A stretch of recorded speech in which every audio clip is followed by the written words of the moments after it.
El colapso que ya todos conocemos de Silicon Valley Bank, que luego fue seguido por otro banco estadounidense importante, que era el Signature Bank, y que luego incluso saltó del océano para afectar a Credit Suisse, sigue vigente. Es decir, ese cataclismo no ha terminado. Yo ya esto lo comenté hace unos cuantos programas. Y hemos visto muy recientemente cómo ha sido afectado otro banco, ¿eh? El número 14 en un ranking por activos. Estamos hablando de un gran banco muy importante, que además no es tan específico, al menos en su negocio, como sí lo era el de Silicon Valley Bank, que era algo, bueno, muy orientado hacia las nuevas tecnológicas. Este banco es más tradicional, es más normal, y eso hace que se despierten aquí las alertas. Porque esto le podría haber ocurrido a otro banco. ¿Hasta qué punto esta crisis bancaria puede quedar aquí? Esto es lo que trataremos de comentar a continuación, utilizando un montón de gráficos y de datos que yo creo que va a quedar una panorámica muy completa para poder dar una opinión pues lo más fundamentada posible. Yo ya lo adelanto, desde mi punto de vista, la crisis bancaria estadounidense no ha terminado, ni muchísimo menos, no sabemos cómo se va a desarrollar, eso no hay forma de saberlo, porque también hay mucha opacidad y porque el mundo del sector bancario no da pie a seguirlo, pues eso, ¿no? De una forma fiel.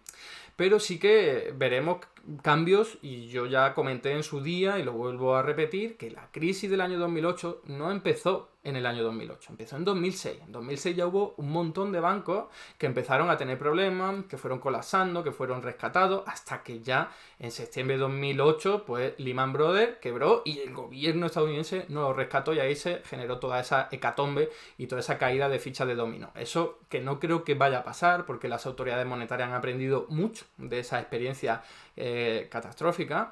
Pues a pesar de que eso no va a ocurrir, sí que puede acontecer otra serie de problemas bancarios que, por cierto, si alguien piensa que esto no nos incumbe, sí que nos incumbe directamente. Si tenéis hipotecas a tipo de interés variable, esto os incumbe mucho, porque de lo que ocurra con la crisis bancaria se van a tomar unas decisiones en función de si se aumenta o no los tipos de interés, que luego nos acaban afectando pues a los que tenemos préstamos, hipotecas o inversiones ligadas al tipo de interés variable en función del mercado, ¿no? Así que esto nos interesa, no es algo simplemente, no sé, controvertido o interesante a comentar desde un punto de vista intelectual o teórico, sino que tiene sus implicaciones en la vida diaria. Y vamos a verlo, como digo, atendiendo una serie de gráficos y de datos con lo que quede lo más claro posible. Venga, vamos a ello.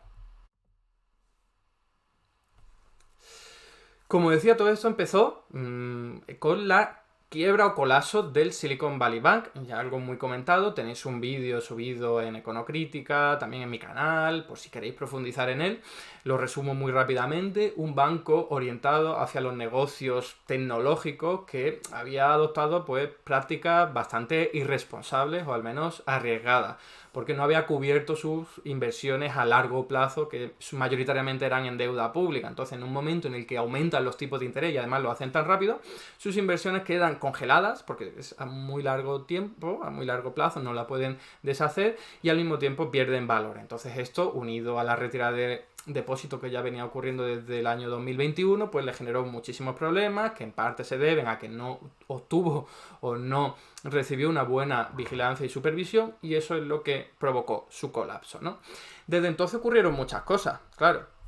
Aquí os traigo una noticia en la que ya se ve cómo, aparte del Signature Bank, ese que he dicho que fue el segundo rescatado, justo después del Silicon Valley Bank, que era de menor tamaño y era más específico incluso, otro banco ya se vio señalado, y era este, el que acaba de colapsar, el First Republic, y fue rescatado por las autoridades monetarias estadounidenses, pero también por un montón de grandes bancos, entre los que, por cierto, se encontraba JP Morgan, que es ahora el único propietario de lo que queda de este banco que ha colapsado, ¿no? Entonces fue un rescate parcial, fue un salvavidas de 30.000 millones de dólares en depósitos para que pudiese sobrevivir, y a ver si, una vez pasada la tormenta, pues podía seguir actuando y operando, pero eso no ha ocurrido.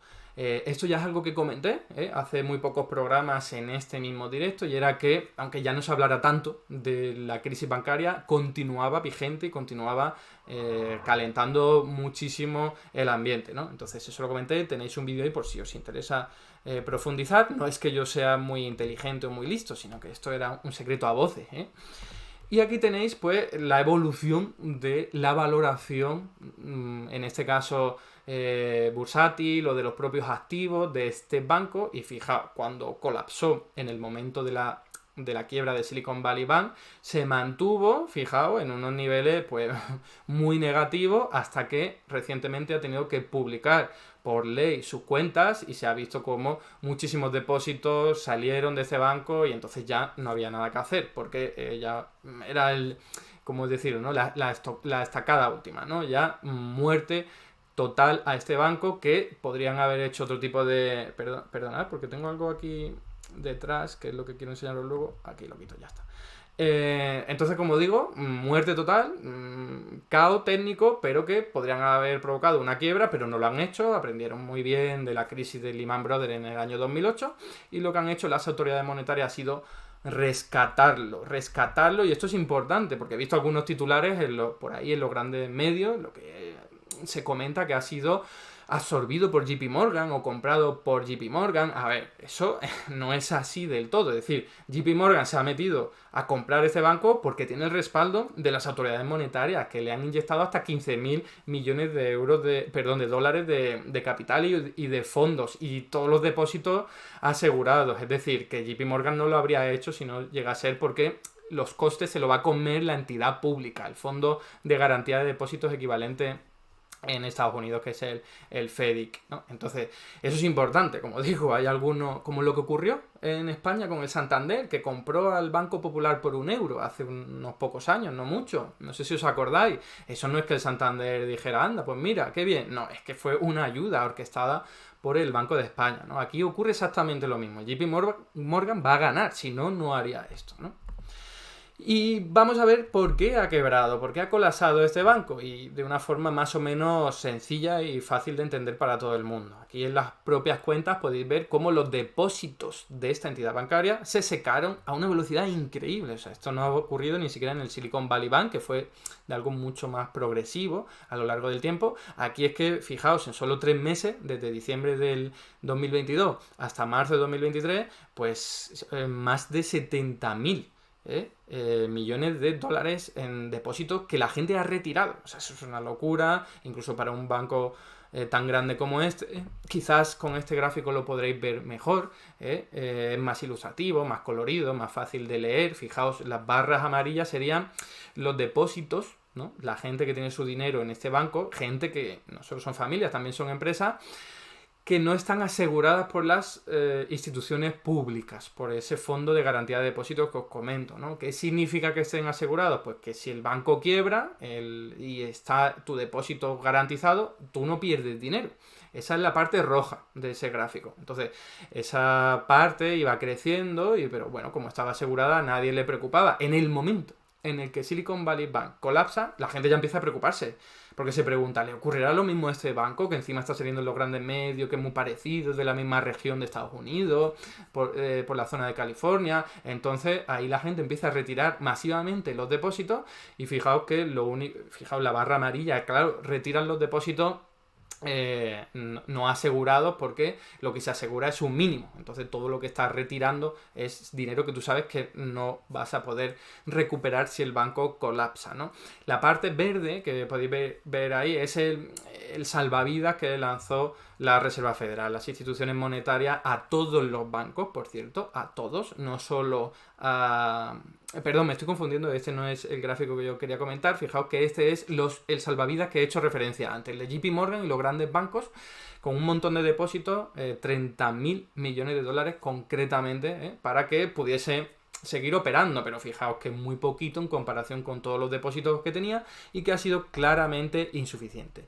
¿Por qué no ha podido responder bien este banco a esa retirada masiva de depósitos? En buena medida porque ningún banco puede, ¿no? Si a un banco, por muy sólido que sea, le retiran de golpe tantísimos depósitos, está en la quiebra técnica. Yo ya he explicado aquí muchas veces que los bancos operan en quiebra técnica, se apalancan, se endeudan y a partir de ahí funcionan. Entonces, si no tienen el respaldo público y hay un problema, quiebran. Por eso se crean estos mecanismos y estos procedimientos como el Fondo de Garantía de Depósitos. En España es de 100.000 euros. Bueno, en España, en la Unión Monetaria Europea, es de 100.000 euros. Es decir, que toda aquella persona que tenga hasta 100.000 euros en una cuenta bancaria, eso está asegurado por las instituciones públicas. Más allá, no. En Estados Unidos la cifra es otra y además ahora se está debatiendo si aumentar ese nivel de garantía por parte de las instituciones públicas a los clientes.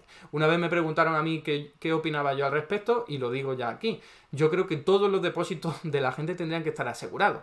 Lo que pasa es que los bancos tendrían que ser públicos, porque si operan y cuando van bien las ganancias son para ellos y para sus propietarios y sus accionistas, pero cuando va mal aparece el Estado y los rescata con dinero público, ¿no? Que al fin y al cabo todos respondemos de él, pues entonces que sean públicos, ¿no? Esto lo he dicho muchas veces, pero ya sé que es algo que no es hegemónico ni de sentido común, al menos de momento, ¿no? Entonces, fijaos aquí, en este gráfico podéis ver que progresivamente este banco fue invirtiendo cada vez más, de hecho, en activos a largo plazo, ¿no? Es decir, ese dinero con el que contaba, por decirlo de una forma simplificada, lo iba el banco invirtiendo en posiciones a largo plazo. Es decir, a lo mejor una deuda pública que se le iba a devolver en 10 años o en una inversión inmobiliaria a 10 años. Entonces, claro, hasta que no pasen los 10 años no puedes acceder a ese dinero porque lo has invertido y tienes que esperar. Entonces, cada vez más este banco iba haciendo inversiones a largo plazo que daban muy poca rentabilidad porque eran años en los que los tipos de interés estaban muy bajos y el problema es muy parecido al del Silicon Valley Bank porque cuando la gente empieza a retirar depósitos tú le tienes que dar el dinero, pero ¿de dónde lo sacas? No lo puedes sacar deshaciendo tus inversiones porque, como digo, tienes que esperar mucho tiempo y el problema es que si quieres cortarla, en el caso de que se pueda, cancelo mi inversión, como los tipos de interés han aumentado tanto, la única forma de que alguien te vaya a comprar esa inversión, a recomprarla, es ofreciéndole un precio muy bajo, porque dice, imaginaos, ¿no? El tercer agente económico dice, yo no quiero eso, que rinde poco dinero, yo me voy ahora a los mercados primarios de la deuda pública o de cualquier otro sector y lo que hago es obtener una inversión mucho más rentable. Entonces, si me quieres dar eso, que tan poca rentabilidad me va a dar, que sea un precio muy bajo para que me compense, ¿no? Entonces, ese es el problema de que los bancos centrales hayan aumentado tan rápidamente los tipos de interés y es que los bancos comerciales no les ha dado tiempo a ajustarse, a adaptarse. A ninguno, ¿eh? Algunos están mejor preparados que otros, evidentemente, pero a ninguno le ha dado tiempo a adaptarse. Fijaos aquí, y eso es importante, la diferencia que hay con el Silicon Valley Bank, que era un banco que sobre todo invertía en deuda pública, que son activos de renta fija, que llegaba, bueno, pues hasta casi el 90% de sus inversiones eran deuda pública, que eso, al ser renta fija, ocurre exactamente lo que yo he dicho. Si aumentan los tipos de interés, el precio tiene que caer si lo quieres revender, ¿no? La diferencia aquí, el aspecto clave, diferencial de este banco, es que la deuda pública estaría dentro de lo verde que podéis ver en estos gráficos. No lo he dicho, son todos gráficos de, ahí lo podéis ver abajo, de Joseph Politano, que es un máquina en estos temas. Si os interesan los aspectos de crisis bancaria en Estados Unidos, os recomiendo que lo sigáis, ¿no? Y lo amarillo, que es la parte mayoritaria, no son deuda pública, no son bonos públicos, sino activos que están respaldados por inmuebles, ¿no? Entonces es una operativa más tradicional de los propios bancos y en principio no tendría por qué dar problemas, pero claro, si lo haces a largo plazo ocurre lo mismo y si lo haces a tipo fijo pues ocurre lo mismo. Si la gente retira rápido tu dinero no puedes reaccionar porque te has endeudado a largo plazo y encima no puedes cancelar tu inversión porque bajaría muchísimo su precio al haber aumentado tanto los tipos de interés. Aquí tenéis la valoración a nivel contable, en este caso del portfolio de las hipotecas, pero para que os hagáis una idea de si quisieran vender todos sus activos perderían muchísimo dinero por lo que os he comentado, ¿no? Entonces esto era un problema latente en este banco que le ocurre a todos los bancos, como ya he comentado en algún otro directo, ¿no? Y ahora aquí tenemos ya, por último, claro, si está la gente retirando los depósitos rápidamente del First Republic, de este banco, y no puede deshacer sin perder mucho valor sus posiciones, ¿qué hace el banco para poder devolverle el dinero que le esté pidiendo la gente? Es una obligación que tiene. Lo que hace es endeudarse. pide dinero fuera, a tipo de interés mucho más elevado. Ese es el problema, que se endeuda a 5% si pide dinero a otros bancos o a unos tipos de interés más bajos y más fácil de conseguir si es a las instituciones públicas, pero aún así mucho más caro de lo que luego está obteniendo con esas inversiones a largo plazo que se originaron hace 10 años de media, ¿no? Y esto no solo ha ocurrido en el First Republic, ni solo ocurre en este banco, que es grande y tal. Aquí podéis ver la evolución de los depósitos, tanto para los bancos grandes, que sería la barra amarilla, desde el momento en el que aumentaron los tipos de interés, la gente y sobre todo las empresas que están más pendientes dicen, ¿para qué tengo el depósito ahí en ese banco congelado, paralizado? Si no me está rindiendo dinero, lo que hago es invertirlo en otro lugar, en otra inversión, que ahora que están los tipos de interés más elevados, me va a dar más ganancias. Por ejemplo, la deuda pública. Esto ya lo hemos comentado en muchas ocasiones. Entonces, la gente retira su depósito y lo invierte en otra cosa. No es que pongan su dinero debajo del colchón. Alguno hará eso, pero la mayoría lo que hace es invertirlo en otra cosa. Y esto ha ocurrido, sobre todo, como podéis ver, en los grandes bancos, por esas grandes empresas que están más despiertas, más activas, miran mucho más el céntimo a la hora de revalorizar sus ahorros, pero en los pequeños bancos, fijaos que en el momento en el que ya empieza a ser post populi, que Silicon Valley Bank tiene problemas y que hay crisis bancaria, también retiran los depósitos en los bancos pequeños, que sería esa línea verde. Esto, para que lo veáis a un nivel histórico, una panorámica muy amplia, no ha ocurrido desde 1928. Con la gran crisis del crack de aquella época, ¿no? De ese periodo entre guerras. No ha habido tal retirada de depósitos desde entonces, ni siquiera en el año 2008, ni siquiera en los años 70 con la crisis del petróleo, así que estamos hablando de algo muy gordo. No nos olvidemos que esto, aunque es verdad que las magnitudes estén sobredimensionadas, porque hay ahora muchísimo dinero creado después de la pandemia sobre todo, no perdamos de vista que están ocurriendo cosas muy importantes, de una magnitud muy considerable, mucho más que en el año 2008. No quiere decir que vayamos a acabar igual, quiere decir que estamos hablando de muchos depósitos que se están retirando. Y bien, ¿a dónde los retiran? Aquí podéis ver la línea verde, que es los depósitos que retiran de estos bancos, y los dedican a otras alternativas de inversión más rentables. Concretamente, también lo hemos comentado anteriormente, fondos monetarios, depósitos a medio y largo plazo, que en Estados Unidos sí dan bastante rentabilidad, en España todavía no. Esto además es algo que ha dicho hace poco Christine Lagarde, que en España los bancos siguen dando muy poca rentabilidad, y es un hecho, y tiene que ver con que hay un oligopolio bancario tremendo que hace lo que quiere con los clientes, pero bueno. Y aquí tenéis un poco pues los créditos que han tenido que contratar estos bancos, porque le ocurre lo mismo que al First Republic, ¿no? Por muy grande que sea, si la gente empieza a retirar tus depósitos porque lo quiere invertir en otro sitio, tienes que sacarlo de algún lado. Y entonces ahí te endeudas, pues, por un lado en el mercado bancario privado, pero también por otro lado en el mercado público, por así decirlo, ¿no? Que es acceder a la ventanilla de descuento del Banco Central de Estados Unidos, que es la Reserva Federal. Aquí lo tenéis, aquí tenéis como lo amarillo, que sería esa ventanilla de descuento que está siempre, que permite a los bancos acceder en un momento de emergencia a dinero estatal, ¿no? Dinero que crea el Banco Central para facilitar que los bancos tengan liquidez y no se queden secos, ¿no? Pues bien, con la crisis del Silicon Valley Bank esto se ha disparado, ahí lo tenéis, la barra amarilla.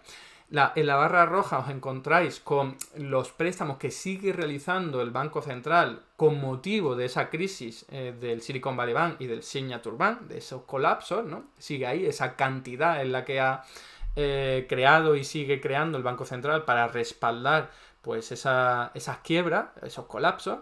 Y lo verde sería para todos los bancos. Y eso se mantiene ahí a un nivel más o menos, como lo podéis ver, estable, pero no deja de revelar que estamos viviendo una época absolutamente diferente, absolutamente intensa, al menos en que es claro que hay problemas bancarios, es claro que los bancos privados están accediendo a la financiación pública, y esto es, como digo, preocupante, ¿no? Porque algo importante está pasando. Y ya para terminar, las tensiones financieras de los bancos en todas las partes del mundo están a unos niveles que no se veían desde el año 2008. Vuelvo a lo mismo, no quiere decir que vaya a ocurrir lo mismo que en el año 2008, lo que quiere decir es esto, que los bancos privados están teniendo tensiones, están teniendo problemas, y no solo en Estados Unidos. Ahí lo podéis ver en el Reino Unido, Australia, en la Eurozona, Canadá, y menos en Japón, porque en Japón han aumentado no han aumentado los tipos de interés, tienen menor tasa de inflación. Si os interesa ese tema, es súper interesante. Lo podríamos hablar otro día si queréis. Pero aquí lo que me interesa es aterrizar este tema en lo siguiente, que yo decía que es lo que más nos interesa. ¿Qué va a pasar con los tipos de interés si los bancos están quebrando por haber aumentado los tipos de interés? O sea, ya con esta explicación que os he dado ya debería ser suficiente para decir: las autoridades monetarias tendrían que parar, echar el freno, ¿no? Entonces, aquí podéis ver lo que prevén los mercados financieros que va a ocurrir con los tipos de interés. La línea azul sería la real, el tipo de interés de la Reserva Federal, y el resto de líneas es el futuro, lo previsto, lo que prevén estas entidades bancarias del sector privado. Entonces, consideran que va a bajar los tipos de interés por esta crisis bancaria, lo cual puede ser bueno dentro de lo que cabe, dentro de que todo esto es muy inestable y provoca pérdidas y problemas y dolores de cabeza a mucha gente, pero si como resultado vamos a tener que van a bajar por fin los tipos de interés, puede que sea una muy buena noticia. Me voy a pasar aquí, hago las conclusiones y ya terminaría.